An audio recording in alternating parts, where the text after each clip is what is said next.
RAFTA is essentially a new script writing competition, and all of the scripts have been anti-fanaticism in some way. So the festival was created in 2020 by Mukul and Ghetto Tigers and Sohaya Visions, and it was in memory of the protagonist of their play, which was called Terror, which was about the terrorist attack on the Holy Artisan Bakery in Dhaka in 2016. And so just really wanting to combine this anti-fanaticism with the arts and theatre in particular, RAFTA was born. And so over 100 scripts were entered and judged, and we had 10 commendations, 5 runners-up, and the winning play, which is Allah's Own Country by Kaamil Shah.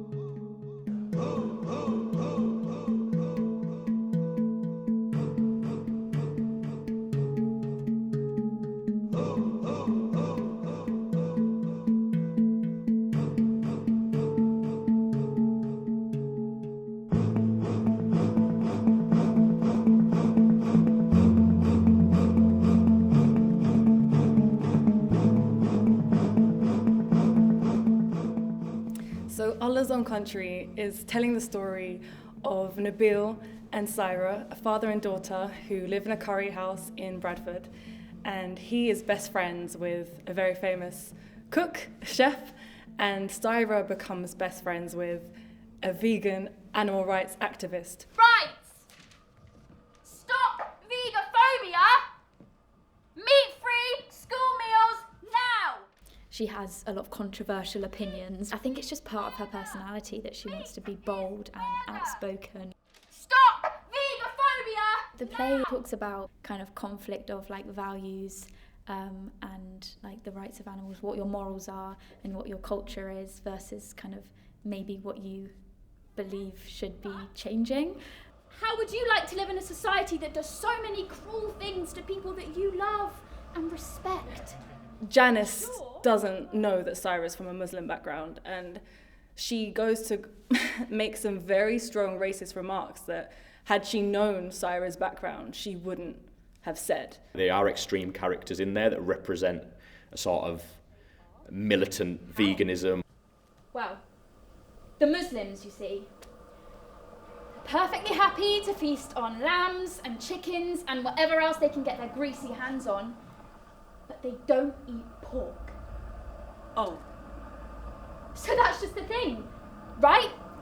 All we have to do is contaminate the place with pork and then they won't be able to use it anymore. Imagine, it will put the whole bloody slaughterhouse out of operation. Pig's blood? But isn't that non-vegetarian? Sure, but what's one pig versus the hundreds and hundreds of animals they kill in there? So I play Aaron, who is a successful restaurant owner slash celebrity chef. The sort of typical, I suppose it was really funny because this is where we are now in the Rich Mix, but we are in central Shoreditch. You walk past restaurant after restaurant where you go, oh, I could see Aaron on in that, I could see Aaron on. It's typical, very successful cook that's just never had, I would say, a lot of obstacles in his life. Do you know what I mean? He said, I want to work hard for that, and then it suddenly just happened for him. Never experienced that failure necessarily in his sort of professional life. He just tries his hand at a thing, and it kind of goes well for him. So he is a good friend of Nabeel, who's the protagonist of the play, but it's also Nabeel feels like the opportunities that Aaron's had, he's sort of missed out on in his life. Oh my gosh, I follow you on Instagram. So it's true, you're actually Dad's friend. Old friend? Saira, this is your Uncle Aaron. I wasn't lying when I said one of me old mates had done good, was I? Wow, you guys are big. Look, Dad,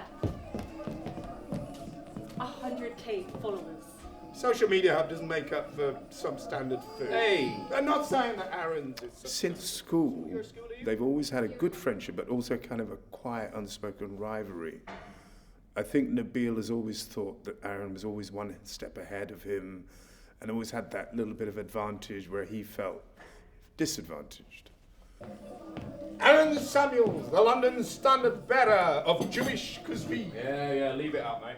He feels, he's stuck in a curry house in the north and he can't really push himself in an all-white area or try all that British Asian food. He sticks to what he knows. That's just how life is around here. You gotta suck it up and not complain. And that's just in Bradford. Never mind what it's like having a curry house in the all-white areas.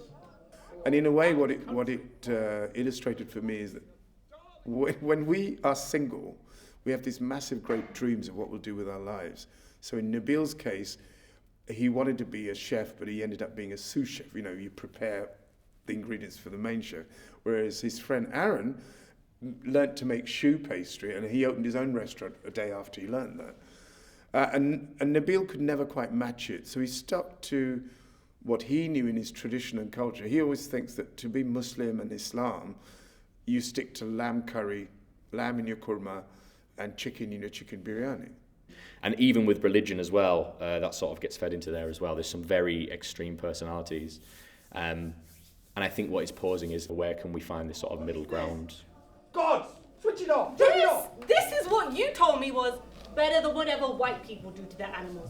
This is what they do, what we do to animals. It can't be. This is supposed to be our religion.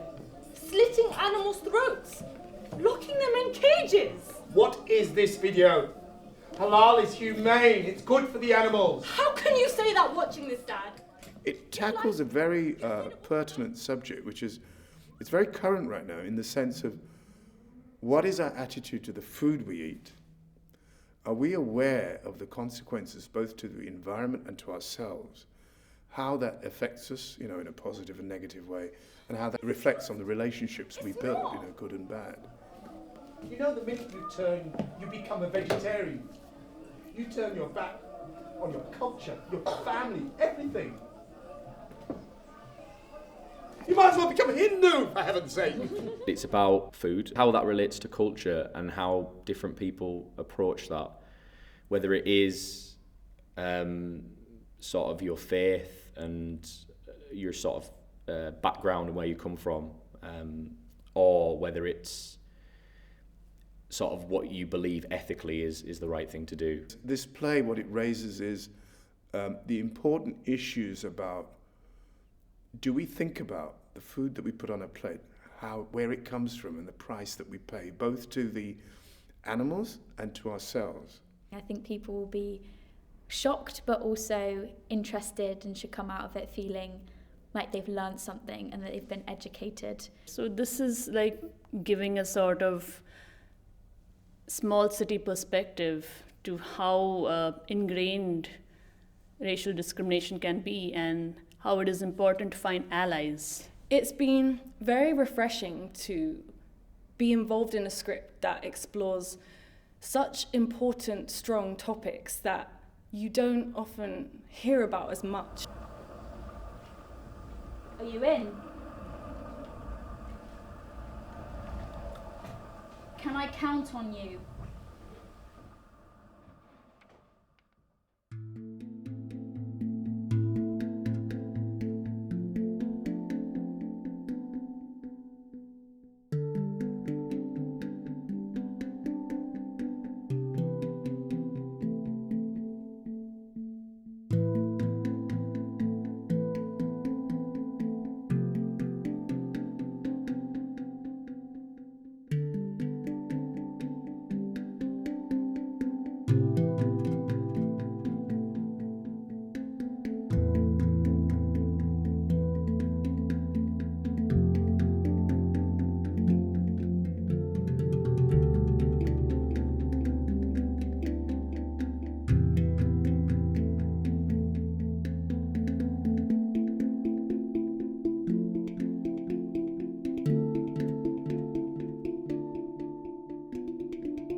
Moor.